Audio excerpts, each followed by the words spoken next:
할렐루야. 오늘 주님 앞에 우리가 감사함으로 나아갈 때에 하나님의 선하심과 인자하심을 온전히 맛보게 되는 줄 믿습니다.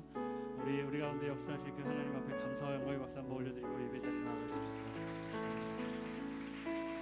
잘 계신 분들한테 이렇게 한번 인사하실까요? 은혜 충만하십시오. 이렇게 한번 축복해 주십시오.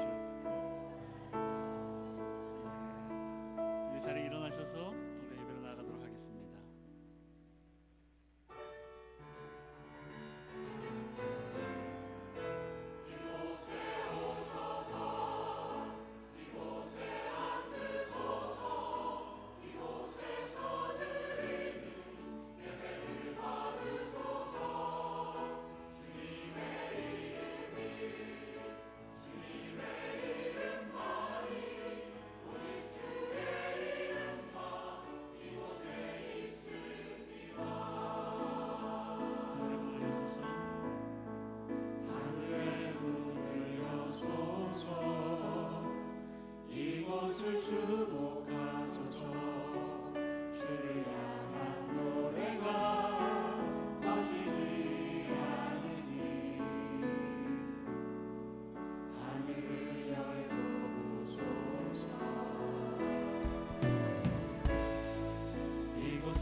역사하신 주님을 찬양합니다.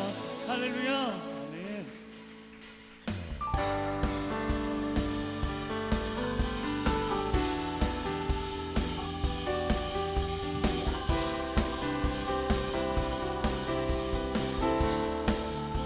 온 세상 창조주, 온 세상 창조주, 온 세상 구원자, 모든 것 이기신 능력에 한 번 더 온 세상 창조주, 온 세상 구원자, 모든 것 이기신 능력에 모든 만물 주를 찬양해, 모든 민족 주께 경배해.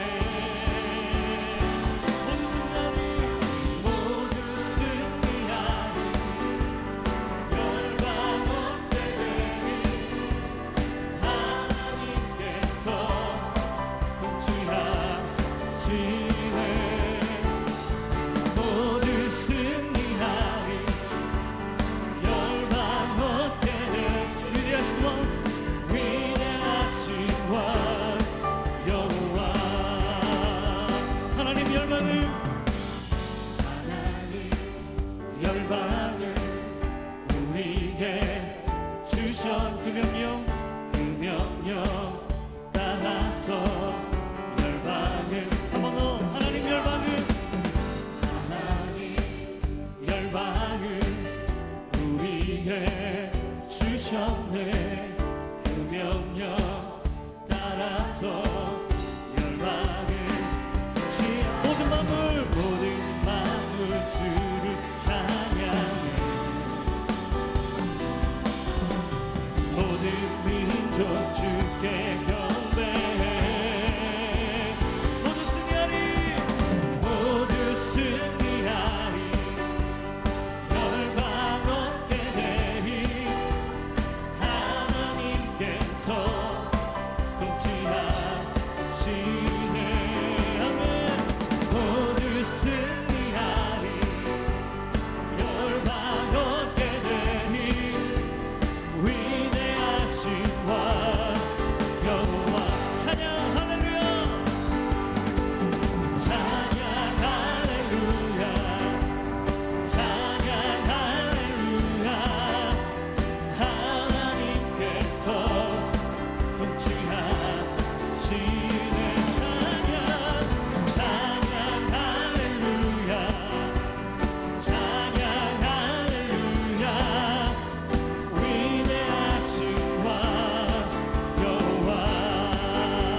빛보다 이 빛더 빛나네. 주의 영광 빛나과 내게 비춰 주시옵소서. 그 밝은 얼굴 배울 때 나의 영혼 기쁘다. 내 영혼에 노래 있으니 주 찬양합니다. 주 귀 기울이시사 다 듣고 계시네. 주의 영광 빛나과 내게 비춰 주시옵소서. 그 밝은 얼굴 배울 때 나의 영혼 기쁘다. 내 영혼에 봄날 되어서 주 함께 하실 때 그 평화 내게 깃들고 주를 꽃피네. 주의 영광 빛나과 내게 비춰 주시옵소서. 그 밝은 얼굴 배울 때 나의 영혼 기쁜. 내 영혼에 희락이 있고 그 소망 넘치네. 주 예수 복을 주시고 또 내려주시네. 주의 영광 빛나과 내게 비춰 주시옵소서. 그 밝은 얼굴 배울 나의 영혼 주의 영광 빛나과 내게 비춰 주시옵소서. 그 밝은 얼굴 배울 때 나의 영혼 기쁘다. 우리 가운데 그 은혜와 사랑 허락하신 주님을 찬양합니다. 우리 자리에 앉으셔서 계속 예배하며 나아가겠습니다.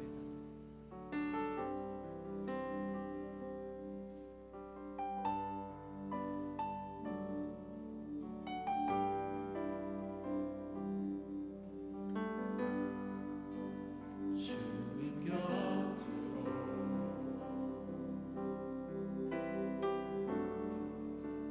날 이끄소서.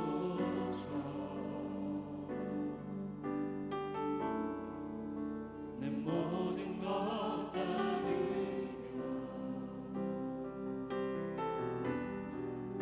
주 음성 듣기 원하네.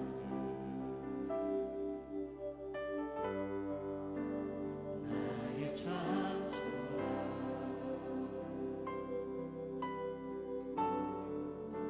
그 무엇과도 바꿀 수 없는 주 사랑 그 품 안에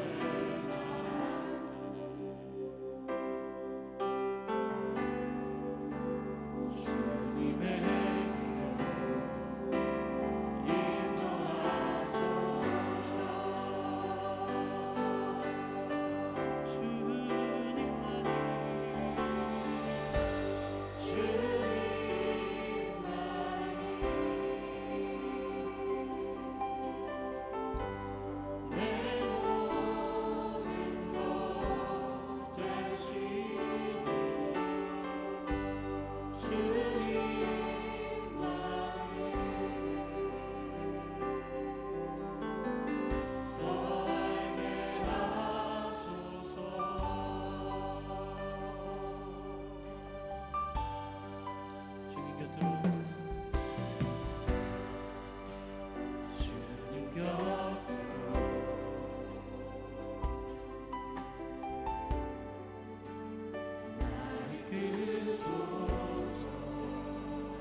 사랑 나를 붙드시고 주 사랑 나를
아버지께 참되게 예배하는 자들은 영과 진리로 예배할 때가 오나니 곧 이때라.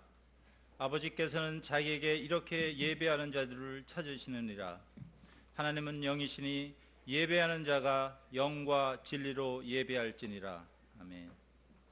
태초에 천지를 창조하시고 모든 생명의 주인 되시는 하나님을 찬양합니다. 특별히 좋은 오늘을 구별하셔서 이 자리에 모여 주님을 찬양하며 예배드리게 허락하시니 감사합니다. 저희 예배가 신령과 진정으로 드리는 거룩한 예배가 되게 하시며 이 예배를 통해 홀로 영광 받아 주시옵소서. 공의로우신 하나님 아버지, 하나님의 끊임없고 온전하신 은혜 가운데 있으면서도 지난 한 주일 동안에 또다시 하나님을 떠나 물질과 세상을 더 의지하고 사랑하며 자기 사랑과 돈, 명예, 권력, 탐욕을 추구하는 우상 숭배의 죄를 범하였음을 고백합니다. 저희의 죄를 회개하오니 저희를 불쌍히 여기셔서 긍휼을 베풀어 주시옵소서. 주님의 보혈로 저희를 정결케 하시고 하나님의 말씀과 성령님의 인도하심에 의지하여 진리와 거룩함으로 살아가게 하시옵소서. 하나님 아버지, 지금 우리나라가 풍전등화와 같은 어려운 상황에 놓여 있어 많은 성도들이 염려와 불안한 가운데 있습니다. 그러나 걱정만 할 것이 아니라 무관심과 방관하는 안일한 삶을 살고 있음을 회개하게 하시고 소돔성에서 찾으시는 10명의 의인과 같이 하나님 나라 회복을 위해서 기도하게 하시옵소서. 대한민국을 둘러싼 복잡한 국제 상황과 위기의 국가적 상황이 하나님께서 허락하신 연단의 과정이며 우리 모두가 이러한 위기를 하나님의 말씀을 의지하고 믿음으로 하나님의 은혜를 구하며 정금같이 나아갈 수 있도록 인도하시옵소서.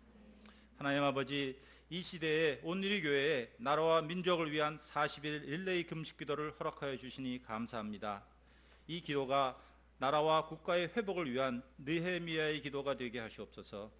대한민국의 5만여 교회들이 모두 연합하여 작금의 나라의 위기 앞에서 교회의 타락과 우상 숭배의 죄를 먼저 회개하고 모든 교회가 40일 릴레이 금식 기도에 동참하도록 인도하여 주시어서 나라와 민족을 위한 범교회적 기도운동이 되게 하시옵소서. 이 땅의 유일한 대안이자 희망은 교회임을 믿습니다. 교회마다 드려지는 예배의 부흥을 통해 한국교회와 대한민국이 다시 살아나게 도와주시옵소서. 대통령을 비롯한 모든 위정자들이 하나님을 두려워하고 세상의 종역과 죄악으로 말미암아 그릇된 길로 가지 않도록 바로잡아 주시옵소서. 정책의 지도자들이 만연된 부정직과 타락이 멈춰지게 하시고 정치 지도자들이 개인이나 정당의 이익이 아닌 국민의 안녕을 위한 정치를 할 수 있도록 도와주시옵소서. 기업가들이 건전한 기업 정신에 의한 경제활동을 하게 하시고 특별히 일자리가 없어 어려움을 겪고 있는 이 땅의 많은 젊은이들이 마음껏 자신의 재능을 펼칠 수 있도록 인도하여 주시옵소서. 대한민국의 사회를 어지럽히는 집단적 이익 활동이 멈추고 언론 및 예술계에 악한 영이 틈타지 못하도록 인도하시어 정직하고 건강한 사회가 세워지도록 도와주시옵소서. 6차 핵실험과 미사일 발사 시험 등으로 한반도를 포함한 국제 평화를 위협하고 있는 북한 땅을 주님 손에 올려드립니다. 북한의 독재자와 그를 둘러싸고 있는 정치 세력들, 그리고 북한의 모든 살육의 무기들이 무력화되게 하시고 사면 초과 상황의 북한이 잘못된 판단을 하지 않도록 막아 주시옵소서. 하나님께서 예비하신 평화 통일의 시대에 대한 국민적 공감대가 광범위하게 형성되게 하시고 이러한 통일을 향한 발걸음에 우리 교회가 앞장설 수 있도록 인도하여 주시옵소서. 특별히 한반도를 둘러싸고 있는 강대국들이 자국의 이익과 욕심에 이끌려 또 다른 분쟁과 악들이 행하여지지 않도록 보호하여 주시옵소서. 오늘 말씀을 전하실 신기선 목사님을 위해서 기도합니다. 기뻐하시는 주의 종에게 성령의 기름을 부어주시어 그 선포되는 말씀에 따라 모든 성도에게 회복과 치유의 은혜가 충만하도록 역사하여 주시옵소서. 매월 마지막 주일을 구제봉사주일로 섬기도록 인도하심에 감사드리며 날로 심화되어가는 국제경제 속에서 어려워져가는 국내 경제 상황으로 인하여 어려움을 겪고 있는 우리의 이웃에게, 특별히 이 지역에 거주하고 있는 탈북민들과 이주민, 다문화 가정에게 하나님의 따뜻한 손길이 전해지도록 도와주시옵소서. 지금도 생명을 걸고 하나님의 복음을 전하시는 선교사님들의 사역과 가정을 보호하여 주시고 주와 함께 찬양팀을 포함하여 예배와 교회를 위하여 헌신하는 모든 손길에 하나님의 큰 복을 허락하여 주시옵소서. 귀한 예배의 자리로 인도해 주신 주님께 감사드리며 우리를 위하여 죽으시고 영광 가운데 부활하신 예수 그리스도의 이름으로 기도합니다. 아멘.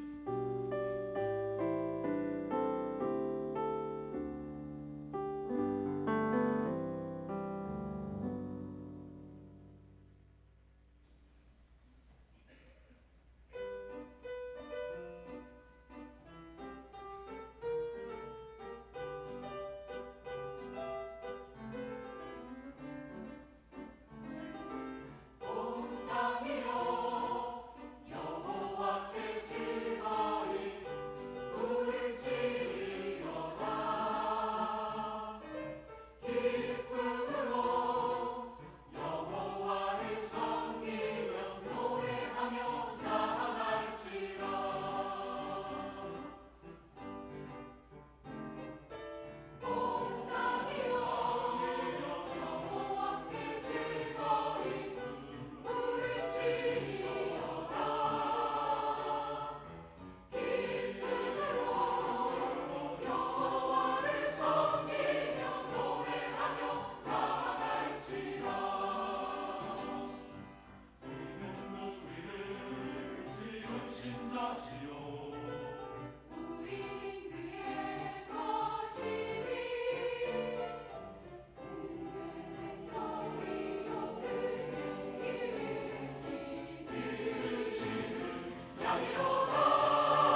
다시 한번 선하시고 인자하신 그 하나님 앞에 감사와 영광의 박수 한번 올려드리겠습니다. 우리 잘 계신 분한테 이렇게 한번 인사하실까요? 은혜 충만하십시오. 성령 충만하십시오. 이렇게 한번 축복해 주십시오. 네, 주의 성령이 함께 하실 것입니다. 우리 잘 계신 분들에게 손을 펼치셔서 이 시간 축복하며 나가도록 하겠습니다. 은혜의 주님이 당신을 축복하고 은혜의 주님이 당신을 축복하고 사랑의 주님이 함께 하시네. 은혜의 주님이 당신을 축복하고 사랑의 주님이 함께 이번엔 자기 자신에게 손 한번 얹으시고요. 은혜의 주님이 내 삶을 축복하고 은혜의 주님이 내 삶을 축복하고 사랑의 주님이 함께 하시네. 은혜의 주님이 내 삶을 축복하고 사랑의 주님이 함께 하시네. 서로서에게 축복과 사랑의 박수 한번 보내드리겠습니다. 오늘 한 번 더 축복해드리기 원하는데 오늘 대표기도로 섬겨주신 분은 이수공동체 섬기고 계시는 이상열 장로님이십니다. 자리 잠깐 일어나신 축복의 박수 한번 감사합니다. 교회 소식을 알려드리도록 하겠습니다. 주보와 또 위글 포커스를 참고해 주시면 감사하겠습니다. 다음 주 10월 1일은 오늘 교회 창립 32주년 되는 주일입니다. 특별히 창립 주일을 맞이해서 대중교통을 이용하는 주일로 지역 사회를 섬기려고 합니다. 기억해 주셔서 성도님들의 많은 참여 부탁드리겠습니다. 나라 민족을 위한 40일 릴레이 금식 기도가 계속해서 진행 중에 있습니다. 이번 주에는 3주차 기도 제목 책자가 주보의 간지로 준비되어 있습니다. 각자의 자리에서 나라와 민족을 위해서 기도해 주시길 부탁드리겠습니다. 말씀 사경의 메시지 테라피 마지막 시간이 오늘 저녁 7시에 저녁 예배 시간에 본당에서 진행됩니다. 아울러 다음 주 수요 오늘의 워십 수요 저녁 예배는 김병조 목사님이 오셔서 설교를 해주시게 됩니다. 기억해 주시고 함께 해주시길 부탁드리겠습니다. 오늘 들어오실 때 보셨겠지만 주차장에 하가온 바자회가 진행되고 있습니다. 여러분 많은 관심 부탁드리겠고요. 또 아울러 로비에 1대1의 날 행사를 하고 있습니다. 여러분 같이 가주셔서 또 관심 보여주시면 감사하겠습니다. 기타 여러가지 광고들은 기타 위클리 포커스를 참고해 주시기 바랍니다. 오늘 하나님께서 우리에게 주신 말씀 누가복음 15장 31절로 32절까지 말씀입니다. 누가복음 15장 31절로 32절까지 말씀입니다. 두 절인데요. 우리가 한 목소리로 같이 한번 31절, 32절 같이 한번 읽었으면 좋겠습니다. 시작. 아버지가 말했다. 얘야, 너는 항상 나와 함께 있지 않느냐? 또 내가 가진 모든 것이 다 내 것이다. 그러나 내 동생은 죽었다가 다시 살아났고 내가 그를 잃었다가 찾았으니 우리가 잔치를 벌이며 기뻐하는 것이 당연하다. 아멘. 신기성 목사님 나오셔서 설교해 주도록 하겠습니다.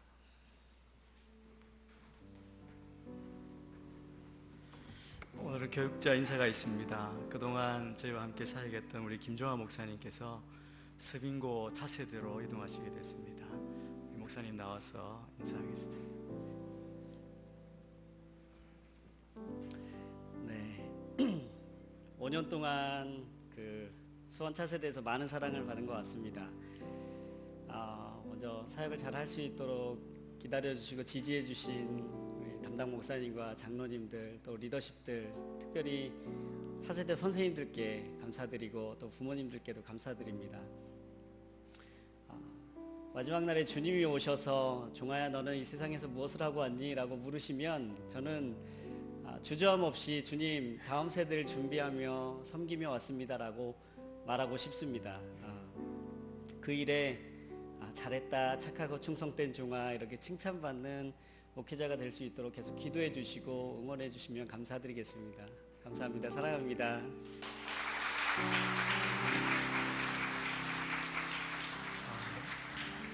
목사님이 차세대 담당으로 또 수원에 오셔서 5년 동안 귀하게 섬겨 주셔서 또 저희 차세대가 많이 부흥하고 또 든든하게 서가고 있는 것 같습니다.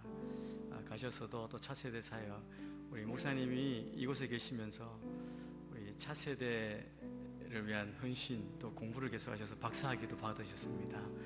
박사학위 받는데 한번 축하를 못했는데 한번 박수로 한번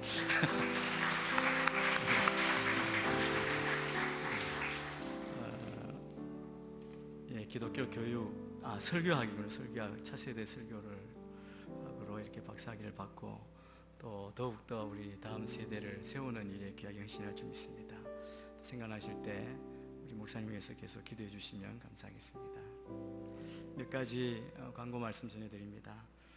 2017년 수원 온누리 맞춤 전도 집회가 네이버라는 주제로, 네이버 이웃이라는 주제로 11월 4일 토요일 오후 3시에 진행됩니다. 내 이웃을 내 몸처럼 사랑하라고 말씀하신 그 예수님의 명령을 따라 우리 복음을 전하는, 또 이웃을 초청하는 그런 자리를 마련합니다. 여러분이 많이 기도해 주시고 또 참여해 주시면 감사하겠습니다. 주보 간지에 보시면 이렇게 우리 신청서가 있습니다. 하단 쪽에 보면 신청자 이름, 또 초청하실 분, 대상자에 대한 내용을 적어서 내주시게 되어 있는데, 여러분이 마음에 두고 계신 전도 대상자를 내어주시면 헌금함이나 1층 데스크에 제출해 주시면 됩니다. 그러면 저희가 기도하고 준비하는 그런 시간을 갖겠습니다. 이 초청 대상자 접수는 10월 15일까지 3주 동안 받습니다. 그 이후에 대상자를 위한 기도회를 가질 계획입니다. 많이 초대해 주시고 또 신청해 주시면 감사하겠습니다. 지난주에 광고 드린 대로 다음 주부터 우리 말씀 성경 봉독할 때 자막이 지원되지 않습니다. 예배 나오실 때 여러분이 본인의 성경을 다 가져오시도록 그렇게 광고를 드리는데요. 꼭 가져오셔서 여러분의 성경책으로 말씀을 찾고 또 가까이 하는 그런 우리 모두가 되었으면 좋겠습니다. 또 다음 주 예배 때 좀 일찍 오셔서 말씀을 함께 읽는 시간을 갖습니다. 우리 드라마 바이블로 된 준비된 말씀을 읽고 1년에 1독을 할 수 있도록 여러분과 함께 가기를 원하는데요. 아마 성경 읽기 표와 함께 제공이 될 텐데 일찍 나오셔서 말씀을 같이 읽어나가는, 가까이 하는 그런 시간을 가지게 되기를 바랍니다. 헌법 개정 국민 대토론회가 수원에서 이번 주 수요일 날 열립니다. 전국을 다 투어하고 지금 수원에서 27일 오후 2시에 경기도 문화의 전당 꿈꾸는 컨벤션 센터에서 열리게 됩니다. 여러분 오실 때 온누리 신문 일면에 보시면, 혹시 온누리 신문을 보시지 않은 분들은 나가실 때 꼭 하나씩 가져가시길 바랍니다. 거기에 보시면 내용과 안내가 있습니다. 여러분 참여하셔서 여러분의 의견을 다 이렇게 표현할 수 있었으면 좋겠습니다.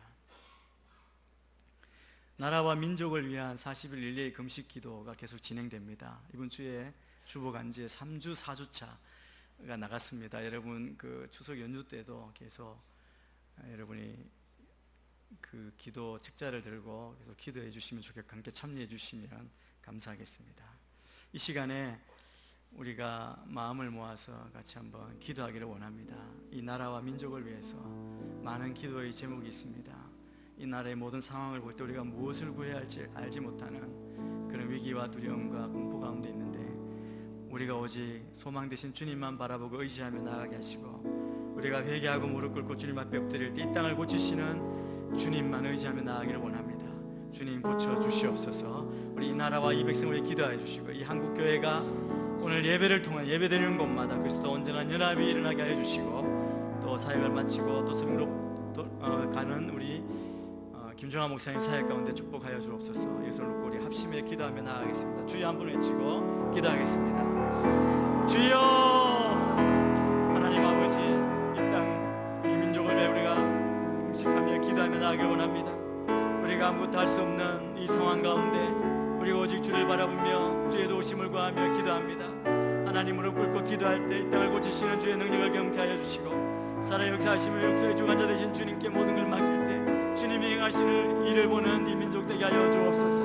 우리가 돌이켜 회개하며 주님 앞에 돌이키며 주님 앞에 소망을 두며 오직 주님만 섬기며 나아가는 이 백성 되게 하여 주시고, 이 땅의 모든 악한 모든 계획들이 무너지고 주님의 뜻이 온전히 일어나며 살아나며 이 땅 가운데 온전한 회개와 회복의 역사 있게 인도하여 주시옵소서. 이 땅에 믿는 자들을 깨우시고 이 땅의 교회가 다시 바로 서게 하여 주시고, 오늘도 드리시는 예배마다 주님 임재해 주시고 우리가 주님 앞에 온전히 연합하며 주의 나라를 하나님 세워나가는 저희가 되게 인도하여 주시옵소서. 이 땅에 주님께 돌이키며 주님께서 맡긴 사명을 감당하는 은혜가 있기를 원합니다.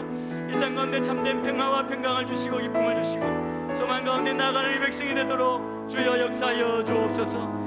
하나님 아버지, 곳곳에 예배마다 주님 임재해 주시고 우리를 만지시고 회복하시고 살리시는 주의 은혜를 경험케 하여 주옵소서. 하나님, 오늘 인사와 간 우리 김정환 목사님 사역 가운데 기름 부으시고 그 꿈과 비전들을 이루어가며 주님의 뜻에 완전히 쓰임받는 귀한 목사님 되게 인도하여 주시옵소서.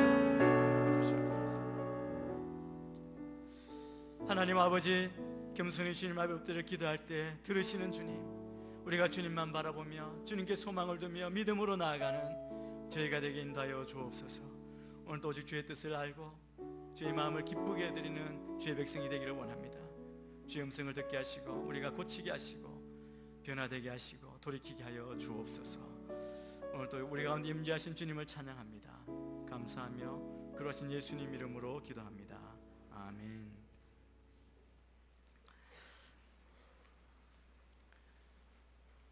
누가복음 15장에 보면 예수님께서 세 가지 비유를 말씀해 주십니다. 이른 양의 비유, 이른 드라크마의 비유, 이른 아들, 탕자의 비유. 이 세 가지 비유는 동일한 주제를 가지고 예수님께서 말씀하신 비유입니다. 여러분, 세 번이나 반복하셨다는 것은 이 주제가 중요하다는 것을 의미합니다.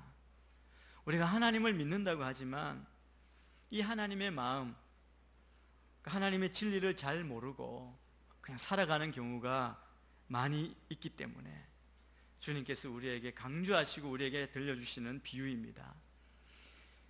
15장 첫 부분을 보면 예수님께서 이 세 가지 비유를 말씀하실 때 그 말씀하신 이유가 나오고 또 이 말씀을 듣고 있는 사람들이 기록되어 있습니다. 1절, 2절 말씀을 우리가 같이 한번 읽겠습니다. 시작. 세리들과 죄인들이 모두 예수님의 말씀을 듣기 위해 모여들었습니다. 그러자 바리새파 사람들과 율법학자들이 크게 웅성거리기 시작했습니다. 이 사람이 죄인들을 맞아들여 그들과 함께 음식을 먹는다. 여러분, 인류를 구원하기 위해 오신 주님은 모든 사람들에게 다가가길 원하셨습니다. 모든 사람이 다가오기를 원하셨습니다. 오늘 말씀은 세리와 죄인들이 주님께 다가왔는데 예수님은 그들을 기뻐하셨고 그들과 어울리기를 마다하지 않으셨습니다. 그런데 이것을 바리새인들과 율법학자들이 못마땅하게 여겼다고 말씀합니다.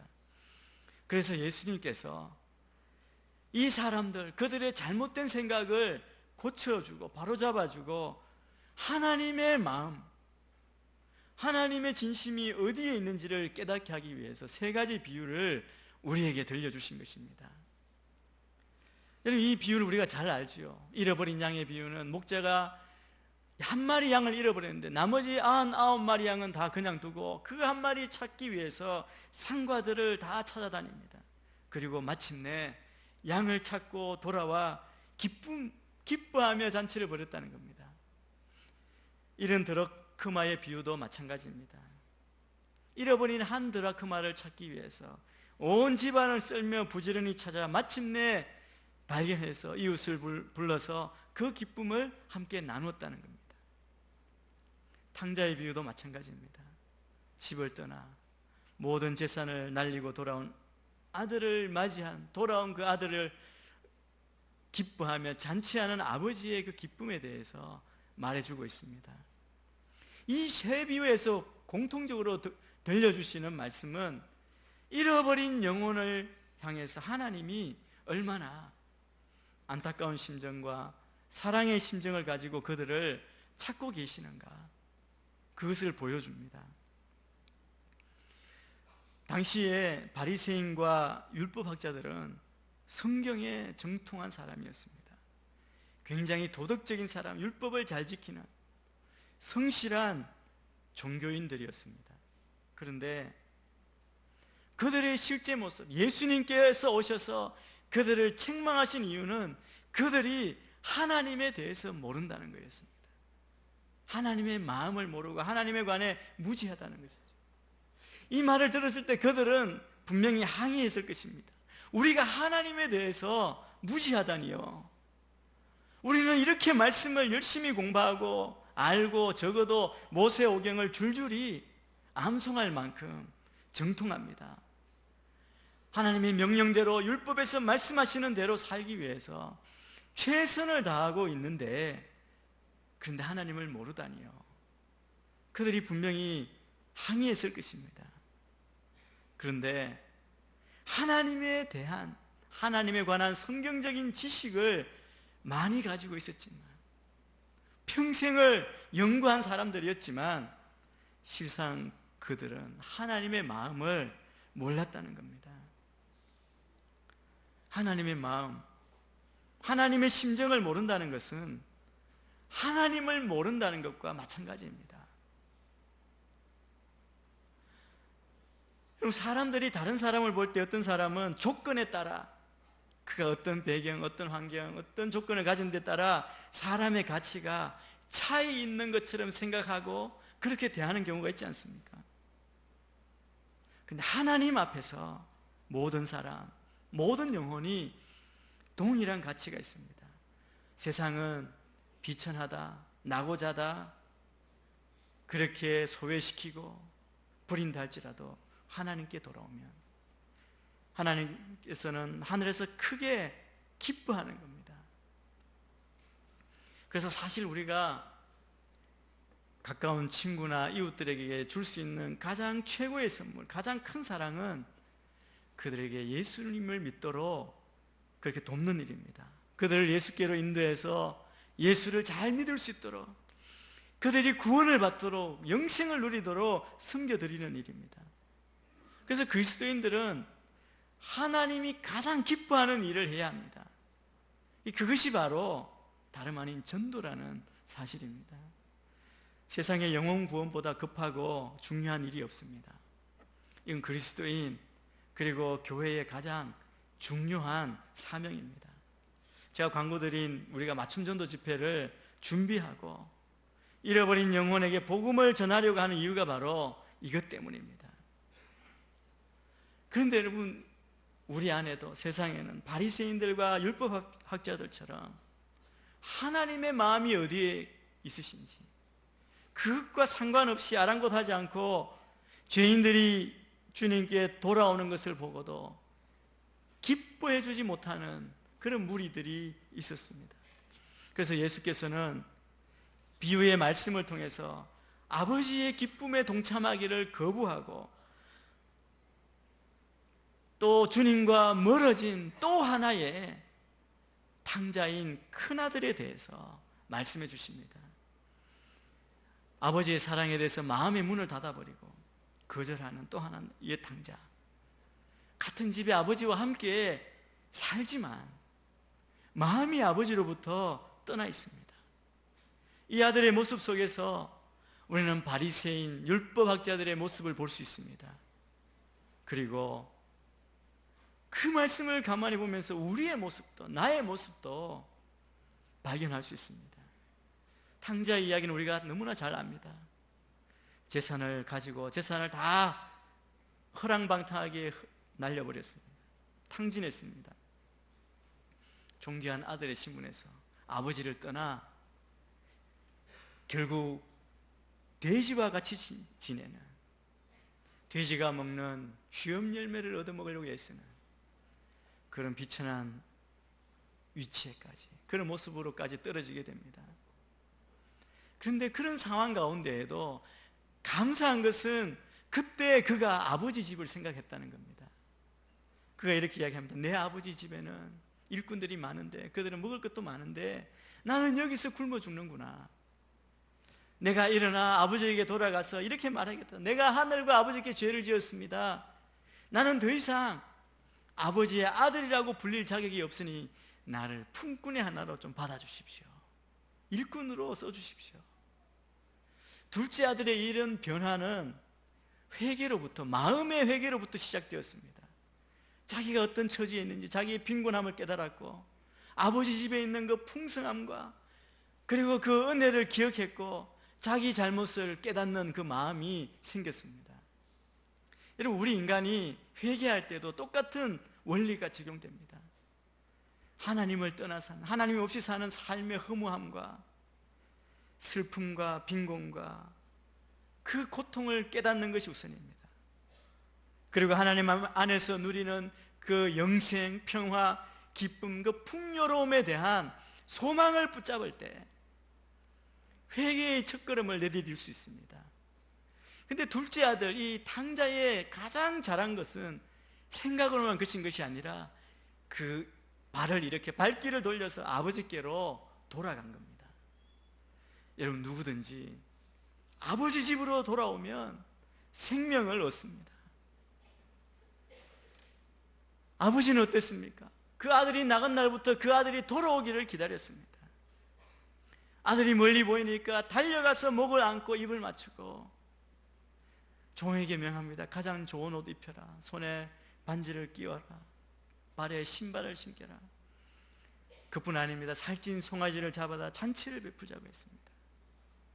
나의 이 아들은 죽었다가 살아났고 잃었다가 다시 찾았습니다. 이 기쁨의 잔치를 연 겁니다.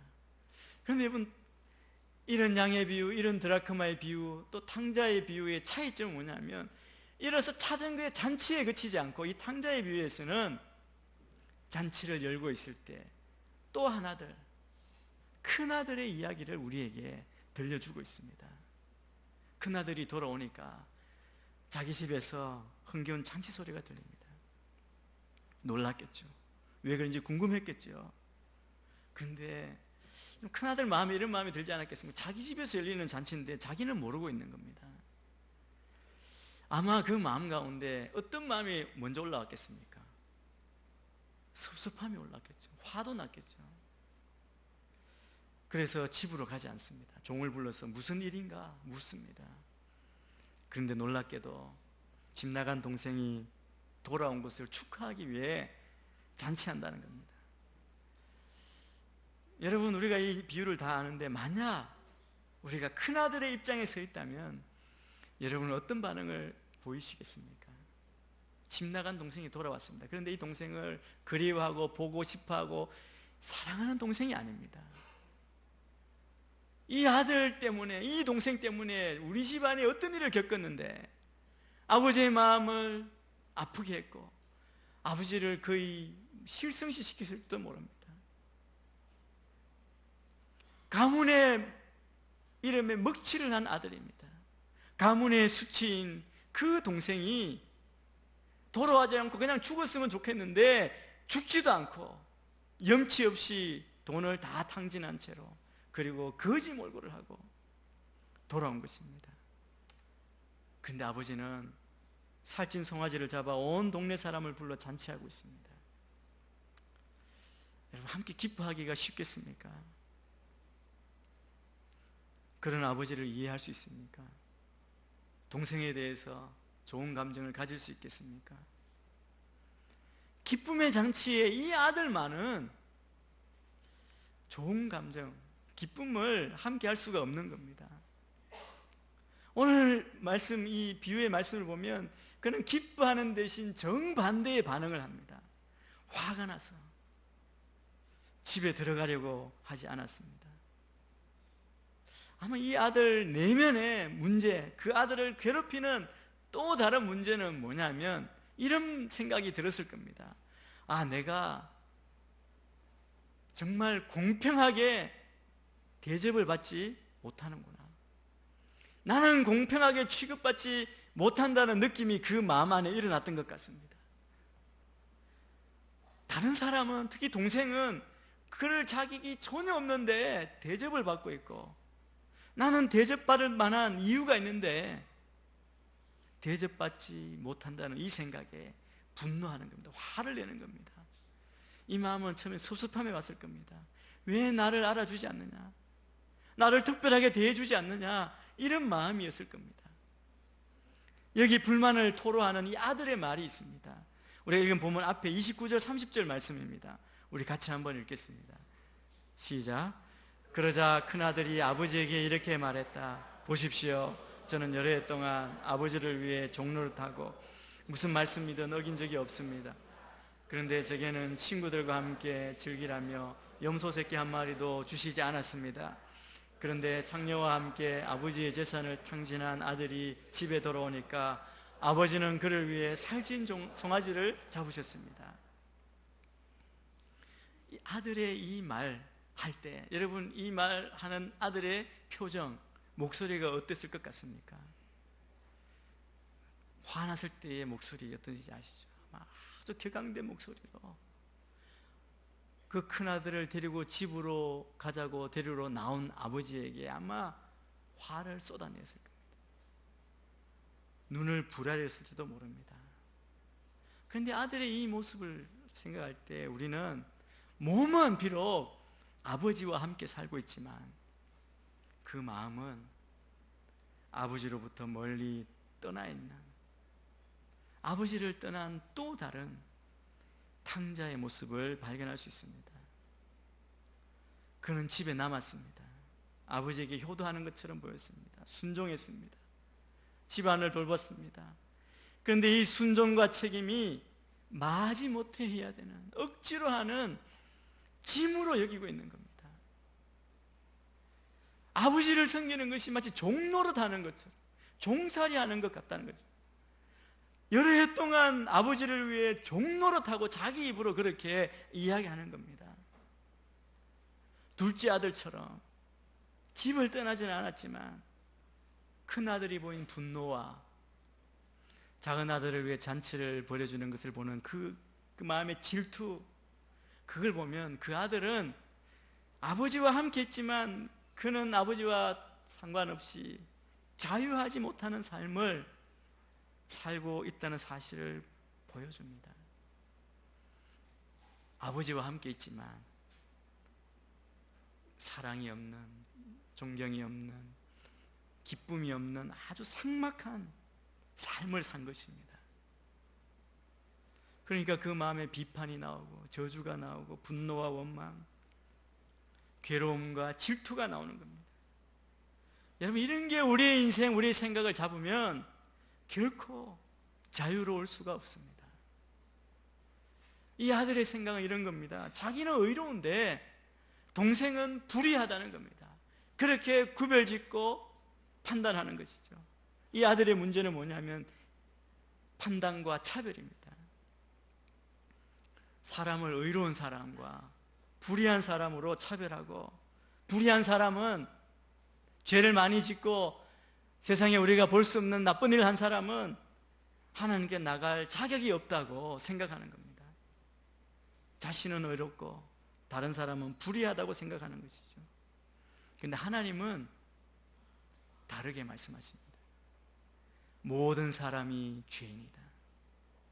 다 죄인이지만 회개하고 예수님을 구주로 믿고 하나님 앞에 나오면 누구나 구원받고 영생을 얻고 용서받고 의롭게 살 수 있다고 말씀하십니다. 우리 이것을 다 믿습니다. 뿐만 아니라 자기 의를 주장하며 다른 사람을 차별하고 판단하는 자들에게는 세상의 율법으로는 의롭게 될 사람이 아무도 없다고 말씀합니다. 율법은 죄를 깨달을 뿐이라고 말씀합니다. 사람을 구별하고 심하게 차별하는 사람의 진짜 문제는 자기도 모르는 사이에 하나님을 떠나게 된다는 겁니다. 자기가 하나님의 자리에 앉게 된다는 겁니다. 열심히 예배하고 봉사하고 하나님을 섬기고 하나님의 말씀대로 살려고 하면서 동시에 마음의 섭섭함과 원망과 미움과 시기가 우리 안에 계속 있다면 시간이 갈수록 하나님으로부터 멀어지는 그런 아픔과 슬픔을 겪게 될 수 있습니다. 기쁨이 사라지고, 그리고 자유함이 없고 늘 굳어있고 그리고 늘 사람을 의식하고 그렇게 살 수밖에 없는 겁니다. 기쁨과 원망은 함께 할 수가 없습니다. 그 기쁨의 감정과 원망의 감정이 어떻게 함께 할 수 있겠습니까? 그래서 사람을 판단하고 구별하다 보면 기쁨도 없어지고 감사도 사라집니다. 교회에 대한 불평이 생기고 우리가 그렇게 감사하게 여겼던 구원의 은혜에 대한 그 기쁨과 감격이 다 사라지고 마는 겁니다. 여러분, 둘째 아들의 그 심정을 여러분 생각해 보십시오. 나는 자녀가 될 자격이 없는데 자녀로 맞아주신 그 아버지의 은혜를 생각할 때 여러분, 이제 모든 게 다 은혜가 아니겠습니까? 그 기쁨이 다른 어떤 것과 비교할 수 있겠습니까? 모든 것 감사할 뿐입니다. 어떤 일도 그냥 은혜로 소화할 수밖에 없는 그런 충만한 상태가 되지 않겠습니까? 여러분, 이 둘째 아들의 잘못은 우리가 다 알 수 있습니다. 모든 아마 세상 사람이 다 알 겁니다. 그가 확실한 잘못을 했잖아요. 아들로서는 해야 되지 않을 잘못을 했습니다. 그리고 그 재산을 가지고 자기의 욕망과 탐욕에 몸을 던진 겁니다. 추한 일, 더러운 일을, 그리고 그 결과를 다 거뒀던 그 모든 결과도 우리가 모두가 다 잘 압니다. 그런데 큰아들의 문제는 사람들이 알지 못했습니다. 노출되지 않은 겁니다. 그는 성실한 사람이었습니다. 올바른 일을 행했습니다. 순종적이고 책임감 있고 말도 잘 듣고 합법적이고 열심히 일하는 사람이었습니다. 사람들이 다 칭찬합니다. 그를 존경하고 칭찬하고 모범적인 아들이었습니다. 사람들이 아마 자기 아들에게 그렇게 죄를 좀 본받아라 그렇게 이야기했을 것입니다. 보기에 전혀 흠이 없는 아들입니다. 그래서 그의 문제를 딱 집어내기가 너무 어렵습니다. 그런데 그가 지금 분노하며 말하는 겁니다. 장녀와 함께 아버지 재산을 탕진한 이 아들이 집에 오니까 아버지는 살찐 송아지를 잡았습니다. 여러분, 이 말이 얼마나 날카롭고 무서운 말입니까? 동생이 살아와서 기뻐하는 아버지에게 자기의 깊은 내면에 감추어져 있는 질투, 원망, 그리고 교만함과 무례함이 확 터져 나온 겁니다. 그의 말은 이것입니다. 불공평합니다. 그러시면 안 되지 않습니까? 어떻게 저에게 그럴 수 있습니까? 라고 말합니다. 여러분, 이 큰아들의 모습을 보면서 우리가 깊이 더 생각할 필요가 있습니다. 내 안에서, 우리 주변에서 얼마든지 목격할 수 있는 모습입니다. 솔직히 말하면 내 자신의 문제입니다. 우리 자신들의 문제입니다.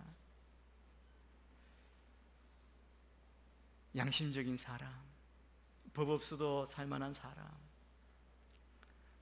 또 주일 잘 섬기고 신앙생활도 잘하는 사람, 그런 사람이지만 속에는 남을 정죄하는 독을 품고 있지 않은지. 이 사람들의 공통적인 문제가 있는데 그것은 이겁니다. 내가 그토록 열심히 성실하게 노력했고 그 많은 일을 했고 그 많은 시간을 투자했는데 왜 나를 알아주지 않고 왜 내게 합당한 대접을 해주지 않는 것입니까? 왜 사람들은 별로 성실하지 않은 사람들에게는 그렇게 관심과 친절을 베풀면서 나는 왜 이렇게 소홀히 대하는 겁니까? 이건 불공평합니다. 여러분, 우리 마음에 이런 불평이 있다면, 이런 마음이 조금이라도 있다면 이게 바로 큰아들의 마음에 있던 큰아들의 모습입니다. 그가 분노를 어떻게 했습니까? 자기 동생을 동생이라 하지 않잖아요. 아버지 재산, 이 모든 재산을 탕진한 이 아들이라고 합니다. 여러분, 아들이라고, 아버지의 아들, 나하고 상관없습니다, 이 말입니다. 동생과의 관계를 끊었을 뿐 아니라 아버지와의 교제도 끊어버린 겁니다. 모든 교제를 단절시키는 것이죠. 여러분, 아버지의 관계가 끊어지면 자신이 또 하나의 탕자로 드러나는 겁니다. 저는 이 큰아들 모습을 볼 때 참 이 큰아들 인생을 생각하면 진짜 억울하겠다는 생각이 들었습니다. 여러분, 그런 생각 들지 않습니까? 열심히 일했다는 거 아니에요. 아들, 동생은 다 가지고 가서 탕진하고 막 즐길 동안 열심히 일하고 아버지 섬기고 그랬다는 거예요. 우리가 열심히 시간을 들이고 물질을 들이고 봉사하고 예배하고 하는데 왜 하십니까? 하나님과의 관계가 더 깊어지고 주님의 사랑, 그 은혜 안에 우리가 구원받은 자로 살기 위해서, 구원받기 위해서, 영원한 생명을 누리기 위해서 하는 것 아닙니까?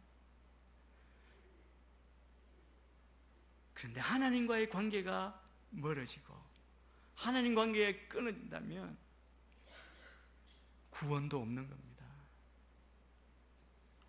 여러분, 예수 외에 다른 방법으로 구원받을 게 있습니까? 예수님을 나의 구주, 나의 하나님으로 믿는 겁니다. 우리 다른 인간, 사람을 보기에 좋은 것 아무리 하더라도 가장 중요한 것은 주님을 나의 구주, 나의 하나님으로, 아버지를 나의 아버지로 그 사랑 안에 거하는 것 아닙니까?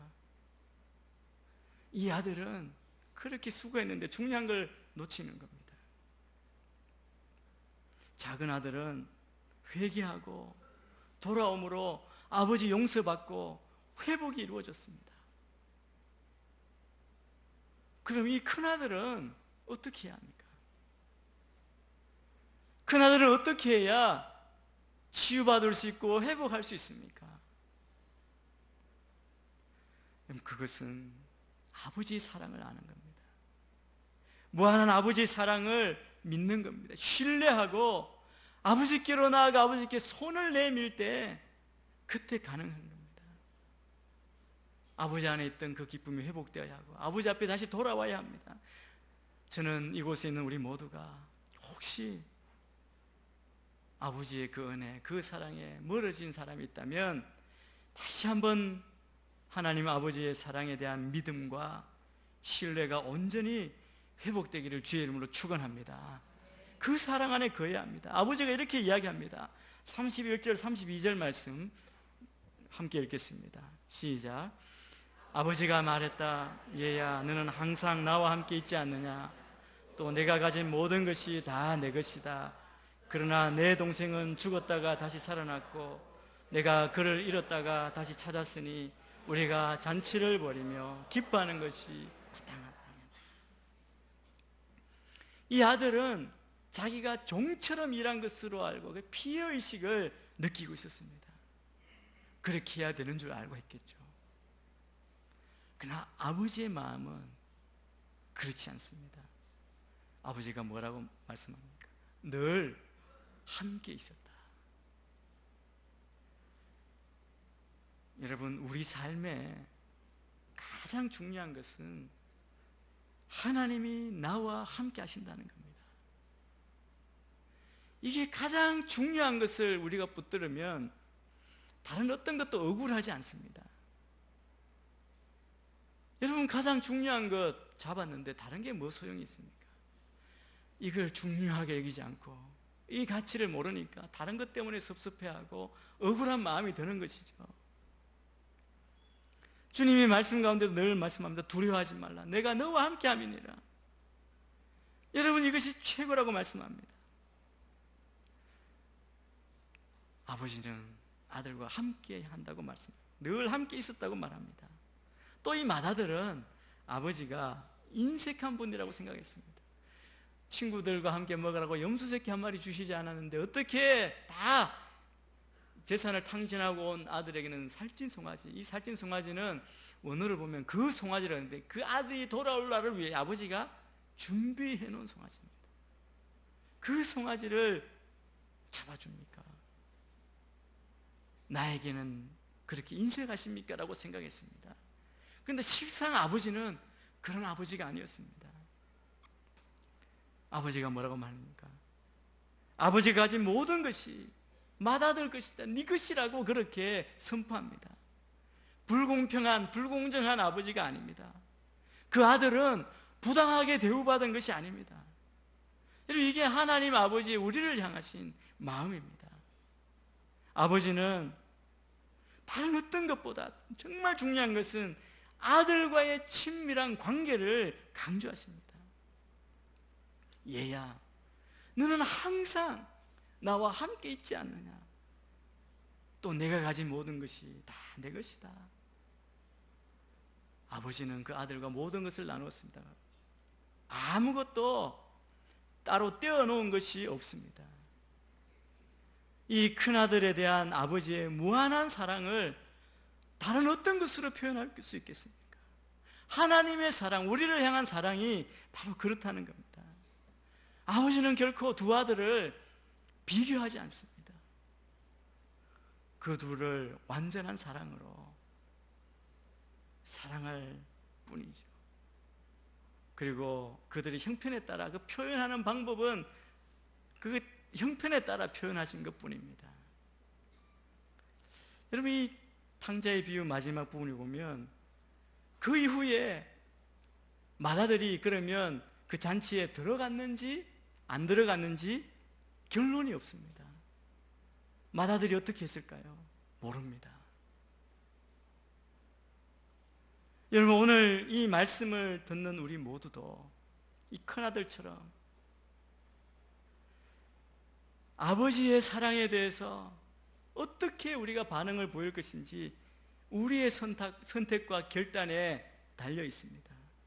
모든 것을 용서하시는, 모든 것을 내어주시는 무한한 하나님의 사랑을 내가 전적으로 믿고 신뢰하고 감사함으로 받아들이고 그 기쁨의 잔치에 참여할 것인지, 아니면 교만과 무례함과 질투로 그것을 이기지 못해서 거부할 것인지, 다시 또 다른 탕자의 삶을 살 것인지, 이 선택을 내 자신이 내려야 합니다. 그리고 오늘 우리에게 주시는 말씀의 핵심은 우리의 삶, 신앙생활의 축복은 다른 데 있는 것이 아닙니다. 하나님과 함께하는 것, 하나님과의 관계 자체임을 깨닫는 것입니다. 아버지 집에서 아버지와 함께 거하는 것이 축복이지 그 이상 무엇이 있겠느냐는 말씀입니다. 또 이 비유를 통해 예수님은 우리가 이것을 깨닫기를 원합니다. 영혼 구원의 즐거움을 함께하고 맛보아야 한다는 겁니다. 한 영혼이 구원을 받으면 기뻐하고 즐거워하는 것이 마땅합니다. 그 영혼이 돌아온 그것으로 인해서 너무 가슴이 벅차고 눈물이 나고 감사하고 환영하는 이 마음을 우리가 갖기를 원하십니다. 여러분이 탕자의 비유를 때 우리는 이렇게 생각합니다. 내가 어느 아들과 가까울까? 나는 작은 아들인가? 큰 아들인가? 여러분, 중요한 것은 그게 아닙니다. 중요한 것은 우리가 어떤 모습이든 하나님 아버지의 마음을 얼마나 헤아리고 하나님을 얼마나 기쁘시게 하고 있느냐 하는 것입니다. 하나님 아버지의 마음을 알지 못하고 그리고 하나님부터 멀리 떨어진 사람이 바로 탕자입니다. 그래서 우리가 진정으로 하나님의 자녀이고 그의 백성이라면 우리도 아버지의 마음을 품고 아버지와 똑같은 마음으로 잃어버린 영혼을 찾아 구원하는 일, 우리에게 베풀으신 그 사랑을 신뢰하고 감사하는 일에 우리의 삶의 목적과 비전, 가치를 두고 살아야 할 것입니다. 그 일에 온전히 헌신하는, 또 기뻐하는 수원 오늘교회 모든 성도님이 되시기를 주의 이름으로 축복합니다. 기도하겠습니다. 하나님 아버지, 맏아들처럼 교만하고 시기와 열등감, 두려움, 원망, 불평이 많은 우리를 용서하여 주옵소서. 우리를 불쌍히 여겨 주옵소서. 우리와 함께 하시는 아버지의 사랑과 구원의 은혜를 온전히 신뢰하며 감사하는 우리가 되게 하여 주옵소서. 이 한 주간도 성령으로 충만케 하시고 주의 보혈로 덮어주시고 말씀으로 충만케 하여 주시옵소서. 예수님 이름으로 기도합니다. 아멘. 자리에 일어나셔서 봉헌하시며 나가도록 하겠습니다. 주의 손에 나의 손을 보게고 주의 발에 나의 발을 보게요. 나 주와 함께 죽고 주와 함께 살리라. 영원토록 주 위에 살리라. 주의 손에 나의 손을 보게고 또 주의 발에 나의 발을 보게요. 나 주와 함께 죽고 주와 함께 살리라.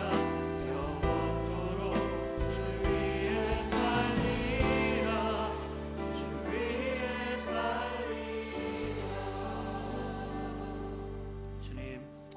주님을 더욱더 신뢰하는 우리 삶이 될 수 있도록 인도하여 주옵소서. 우리 삶을 드립니다. 우리 가진 것 또한 주님 앞에 구별해서 드립니다. 주님 받아주시고 드린 손길 위에 하나님의 부으심과 채우심과 넘치게 하심이 날마다 있도록 하나님 인도하여 주시며 이 예물이 쓰이는 곳마다 잃어버린 영혼들이 주께로 돌아오는 여호와 이름에 온전히 높임을 받는 곳에 쓰임 받을 수 있도록 주여 인도하여 주옵소서. 그렇게 인도하실 주님을 찬양하오며 이제는 길이요 진리요 생명 되시는 예수 그리스도의 은혜와 하나님 아버지의 다함 없으신 사랑하심과 성령 하나님의 내주교통 충만케 하심의 역사가 주님을 더욱더 신뢰하며 우리를 향한 그 구원의 계획 단 한 번도 하나님 그 신실하심을 거두지 않았던 그 하나님을 더욱더 의지하며 따르기로 고백하는 이 자리에 머리 숙인 주의 백성들 머리 위에와 이들의 삶과 가정과 자녀들과 모든 생업들 가운데 오늘 교회와 한국교회 가운데 지금도 열방에 터져 주의 복음을 생명보다 귀한 것을 전하시는 성인 사람들의 삶과 사역이에 이 나라의 민족 가운데 지금부터 영원까지 함께 하옵시기를 간절히 축원하옵나이다. 아멘.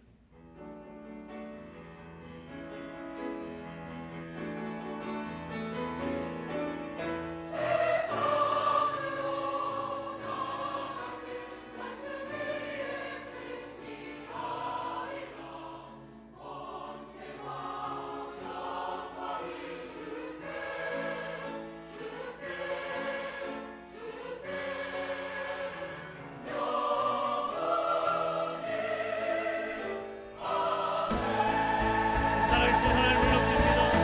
살아계신 주 나의 참된 소망 걱정 되지 전혀 없네.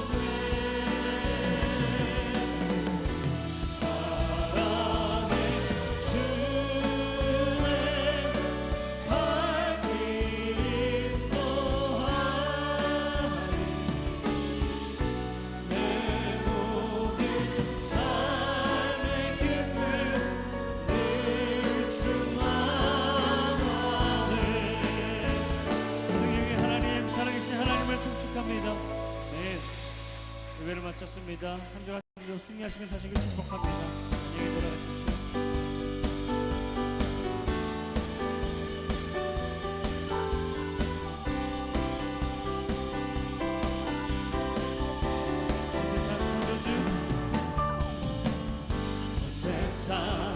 창조주 온 세상 구원자 모든 것 이기신 능력에 온 세상 창조주 온 세상 구원자 모든 것 이기신 능력에 모든 만물 주를 찬양해 모든 민족 주께 경배해